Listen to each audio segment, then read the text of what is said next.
12 Kasım önceki ve sonraki günlerde yurt dışındaki Uygurlar ve Uygur örgütlerinin tarihteki iki Doğu Türkistan Cumhuriyeti'ne yönelik çeşitli anma törenleri düzenlendiği biliniyor.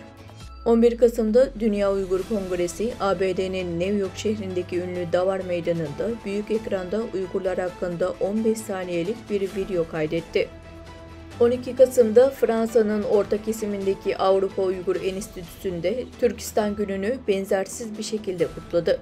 Paris'te bir reklam şirketiyle işbirliği yaparak büyük ekran reklam arabasının üç tarafındaki büyük ekrana Uygurlarla ilgili bir resim ve 1,5 dakikalık video yerleştirip Paris sokaklarında döndürdüler.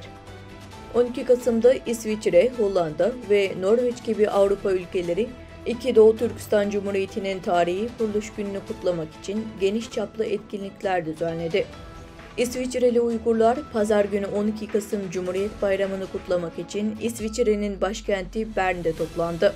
İsviçre Uygur Derneği eski başkanı Sayın Andil Karahanlı, açılış konuşması yaparak İsviçre Uygur toplumuna ve genç nesle bugünün önemini hatırlattı.